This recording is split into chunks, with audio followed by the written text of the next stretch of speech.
అందరికీ మర్నాత. అందరికీ good morning. అందరూ ఎలా ఉన్నారు? లేవగానే వాక్యం చదువుకున్నారా? ప్రార్థన చేసుకున్నారా? ఈరోజు 3 గంటల ప్రార్థనలో ఉన్న శక్తి ఏంటి అనేది ఈ ఉదయము దేవుని మహిమ అనే కార్యక్రమంలో మనం చూద్దాం. బైబిల్ గ్రంథంలో నుంచి ఒక వ్యక్తిని మీకు చూపిస్తా. ఈ వ్యక్తిని ఈ యొక్క వచనాల్లో తప్ప ఇంకెక్కడ మనం చూడం. ఈ వ్యక్తి ప్రతిరోజు కూడా ఉదయం 3ంటికి లేసి ప్రార్థన చేయడం ద్వారా ఈ కుటుంబంలో జరిగిన మేలు ఏంటి అనేది ఈరోజు మనం చూద్దాం. బైబిల్ గ్రంథంలో అపోస్తుల కార్యములు 10వ అధ్యాయం అక్కడ చూస్తున్నాం కదా, 2వ వచనం. అతడు తన ఇంటి వారందరితో కూడా దేవుని యందు భయభక్తులు గలవాడై ఉండి ప్రజలకు బహు ధర్మము చేయుచు ఎల్లప్పుడూ దేవునికి ప్రార్థన చేయువాడు. పగలు ఇంచుమించు 3 గంటల వేళ దేవుని దూత అతని యొద్దకు వచ్చి కొర్నేలి అని పిలుచుట దర్శనమందు తేటగా అతనికి కనబడెను. అతడు దూత వైపు తేరి చూచి భయపడి, ప్రభువా ఏమని అడిగాను. అందుకు దూత, నీ ప్రార్థనలను నీ ధర్మ కార్యములను దేవుని సన్నిధికి జ్ఞాపకార్థముగా చేరినవి. సో ఇక్కడ చూస్తున్నాం కదా, ఇక్కడ కొర్నేలి అనే వ్యక్తిని మనం చూస్తున్నాం. సో ఇతడు భక్తిపరుడుగా, ఇతను ప్రతిరోజు ఆ 2వ వచనంలో మనం చూస్తున్నాం కదా, ఎల్లప్పుడూ దేవునికి ప్రార్థన చేయొచ్చు. పగల ఇంచుమించు 3 గంటల సమయానికి ప్రతిరోజు కూడా 3 గంటలకి లేచి ఇతను ప్రార్థన చేసేవాడు. ఇతని కుటుంబం అందరూ కూడా తెల్లవారుజామున 3ంటికే లేచి దేవుని సన్నిధిలో ప్రార్థన చేయడం ద్వారా దేవుడి సన్నిధి ఇతని దగ్గర దిగొచ్చినట్లుగా మనం మాట్లాడుతున్నాం. అక్కడ దూత వచ్చి ఆ 3 గంటల సమయంలో అక్కడ అంటుంది కదా, అందుకు దూత, నీ ప్రార్థనలు నీ ధర్మ కార్యముల్లో దేవుని సన్నిధికి జ్ఞాపకార్థముగా చేరెను.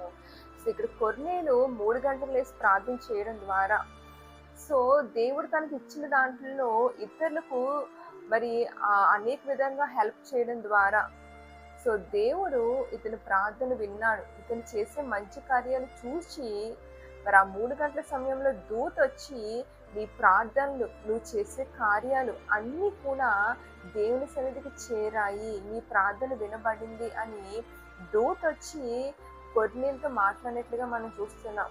అక్కడ సన్నిధి ఇతను ఇద్దరు దిగొచ్చినట్లుగా మనం చూస్తున్నాం.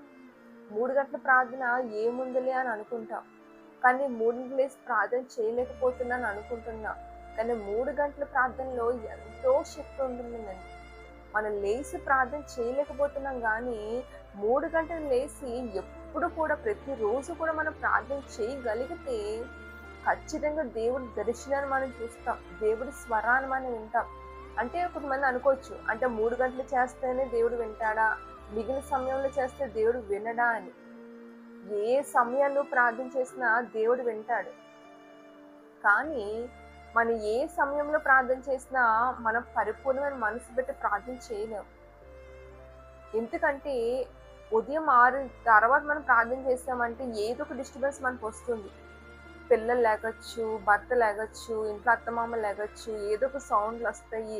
వాళ్ళకి అది ఇవ్వాలి, ఇది పెట్టాలి, ఇది చెయ్యాలి, ఆఫీస్కి వెళ్ళాలి, ఏదో ఒక డిస్టర్బెన్స్. స్త్రీలకైతే ఇంట్లో చక్కబెట్టుకోవాలి, ఇంట్లో అందరికి అన్ని చూడాలని ఆలోచనతో ఉంటుంది. అదే పురుషులైతే ఆఫీస్కి వెళ్ళాలి, పనికి వెళ్ళాలి అని టెన్షన్తో, ఒత్తిడితో టైం అయిపోతుందని భయంతో ఉంటారు. సో ఉదయం 5:30, 6 దాటితే మనం మనస్పూర్వకంగా ప్రార్థన చేయలేం. ఒక అరగంట కూడా ఆయనతో మన సమయం గడపలేము.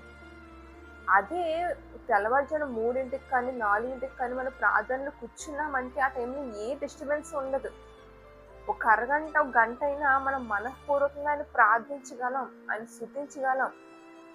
ఎలాంటి డిస్టర్బెన్స్ ఉండవు. ఎవరిని పిలుస్తారేమో, ఎవరైనా బెల్ల కొడతారేమో, ఎవరైనా ఫోన్ చేస్తారేమో, ఏదైనా మెసేజ్లు వస్తాయేమో అనే టెన్షన్స్, ఆలోచనలు ఏది కూడా ఉండదు. మనం మనఃపూర్వకంగా దేవుని దగ్గర మన మనసు నిలపగలం.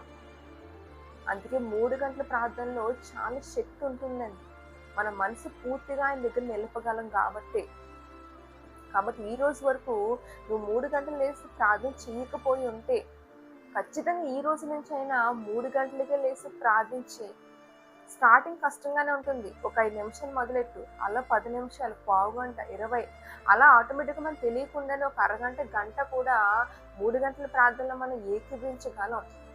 ఇప్పుడు కొర్నేలి కుటుంబం అంతా కూడా ఎల్లప్పుడూ అంటే ప్రతిరోజు కూడా 3 గంటలు లేచి ప్రార్థన చేసేవారు కనుకనే అక్కడ దేవుడి యొక్క స్వరాన్ని విన్నట్లుగా మనం చూస్తున్నాం.